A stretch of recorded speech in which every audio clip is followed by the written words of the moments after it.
Ya, hoy quiero hablar de los trabajos en grupo. Y no desde una perspectiva general, sino desde la perspectiva de un estudiante que ya está chato de estos mismos. Hola, yo soy Super C y aquí estamos en un nuevo video y un primer intento de mejorar la calidad de la cámara de este canal. Así que bueno, empecemos. Trabajos en grupo. La primera problemática aparece justo antes de que el grupo exista. Cuando dicen, ya, ahora, escójanse un grupo. Y no importa cuántos integrantes pidan, siempre hay problemas al formar uno. Y de aquí salen como 3 realidades principales, así que empecemos con la primera. La realidad número 1 es en la donde me encuentro ahora mismo, donde estoy escribiendo esto en 2024, ya estamos en 2026, cuando tienes un grupo de amigos grande y todos son igual de relevantes para el grupo. Y los quieres a todos por igual, pero el trabajo es de 4, no es de 6. Entonces, ¿qué le vas a hacer? Y seamos honestos, casi nunca sale un trabajo que cubra perfectamente el grupo de amigos. Siempre va a quedar alguien ahí, nunca va a calzar. Y ahí aparece una pregunta horrible, una pregunta asesina. ¿Cómo dividimos esto sin que alguien se sienta como el hoyo? Y en estos casos, a mí me gusta hacer la ruleta y hacerlo al azar. Al agua pato, mientras nadie te caiga mal de la sala, claro. La realidad número 2. El dúo inseparable. Esta segunda situación es cuando tienes a tu mejor amigo, ese pana Terrenator con el que te apañas a todos lados. Si el grupo es de 2, listo. Si el grupo es de 3, 4, 5, 6, ahí van a estar esos 2 locos buscando a quién adoptar. Y yo en el colegio tenía ese compa. Lástima que se hizo huequereque. Y nosotros siempre nos complicábamos en ese paso, el de buscar más gente. Éramos los 2 y nadie quería hacer trabajo con nosotros. Era escuchar trabajo en grupo. Ya no estábamos mirando la cara así como grupo tuyo. Y la realidad número 3, no conocer a nadie. Es una realidad muy posible. Y aquí sí o sí vas a preferir que sea al azar o hacerlo solo. Porque cuando dicen, ahora escojan grupo, y tú te quedas en blanco. Shit, ¿ahora qué? ¿Qué hago? No conoces a nadie ni no sabes a dónde ir. Y estás como, sáquenme de aquí, por favor. ¿Qué hago? No tengo a nadie. Y hay otro caso más, que es el caso oscuro. El quedarse afuera del grupo. Que te toca hacer a ti, el que es el único que no está en el grupo y le toca un grupo random. Y es que cuando tú pensabas, todo momento, desde que dijeron grupo, que tenías tu grupo, de que ibas a estar con ellos, terminaste siendo tú el que se quedó sin grupo, el que quedó fuera. Y empiezas a sentir la traición como si fuera un cuchillo en la espalda. Y créanme, no es bonito.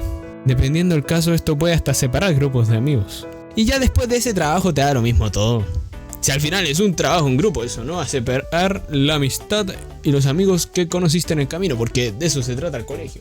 Pero ya, si estás en esta situación, trata de no pensar tanto en eso. Es fome ver cómo tu grupo se divierte y que tú podrías haber estado ahí divirtiéndote.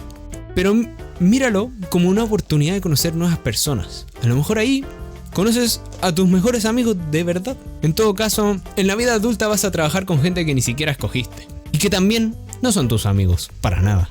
También puedes pensar esto: no voy a dejar que un trabajo en grupo separe mi amistad, porque la amistad es más fuerte que un trabajo en grupo. Ahora sí, después de haber dicho los casos que pasan antes de que se cree un grupo, podemos pasar a lo que pasa dentro del grupo. Y esta fase número 2 es cuando alguien no trabaja y aumenta la carga del resto, o todos recargan en una sola persona. Estos especímenes nadie los quiere, no hacen nada, y aún así los hijos de su madre pasan el curso. Otra cara de esto también es cuando alguien se va del ramo o se va del curso justo después de haber hecho el grupo. Y te perjudica porque ya no hay más gente para hacer grupo. Y si te hubiera dicho, oye, yo me voy a ir, chau, desde antes hubieras buscado otra persona para hacer grupo. Pero ahora estás condenado a tener una desventaja. Es como cuando en partida alguien se va a FK. En otras palabras, gamer. Igual con estos casos yo no tengo mala onda. Yo sé que no lo hacen con mala intención y que en un momento sí pensaban en que iban a hacer el trabajo en grupo. Pero igual dejan la pega encima. Es como, toma. Y ahí lo más sano y recomendado por mí es hablar con el profe y ver qué tipos de exigencias se pueden bajar o qué soluciones podemos tomar. En una de esas hay 2 grupos chiquitos y se hacen un mega grupo mamadísimo, en el que nadie hace nada. Ya, no, mentira. Y la última versión de este problema es cuando tu compa siempre tiene una excusa válida.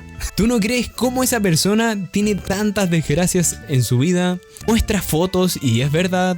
Y es como, por favor amigo, ¿qué te pasa? Busca a Dios. ¿Qué está pasando con tu vida? ¿Por qué no puedes ir a ninguna clase a hacer el trabajo ni juntarte fuera de clase? No puedes echarlo, pero tampoco trabaja. Entonces es como que no estuviera ahí, pero tiene su excusa. Ahora, la tercera situación que ocurre en estos trabajos en grupos, muy clásica, y es cuando no se ponen de acuerdo. Uno quiere algo simple, otro quiere algo creativo y el otro quiere algo ambicioso. Y al final ninguno piensa igual, ninguno hace nada porque uno destruye lo del otro y ninguno avanza. Y la cuarta problemática y última ya de este video es coordinar horarios, especialmente en la universidad. Es que hay que escoger un día y hay que escoger una hora y todos tienen horarios diferentes o cosas que hacer en su día. Y sobre todo en la U digo porque hay como infinitas combinaciones de horarios según los ramos que te vas echando. Y nunca aparece ese bloque donde todos puedan. Siempre queda al último día a última hora, en la noche, para entregarlo a las 12 de la noche. ¡Qué perfecto! Y siempre hay uno que tiene que sacrificar algo que hacer o una clase, no sé. Así que bueno, como cierre, ¿los trabajos en grupo son una paja? Sí, pero te preparan para algo real, para trabajar con gente que no conoces, con gente que no elegiste, con gente que te odia. Y si estás pasando por un trabajo en grupo con problemáticas, fuerzas, espero encuentres grupos bonitos. Así que eso, la encuesta quedó en 50-50 y yo escogí este video por mi parte. Así que nos vemos en el siguiente video. ¿Y qué hago ahora? Adiós. Chao.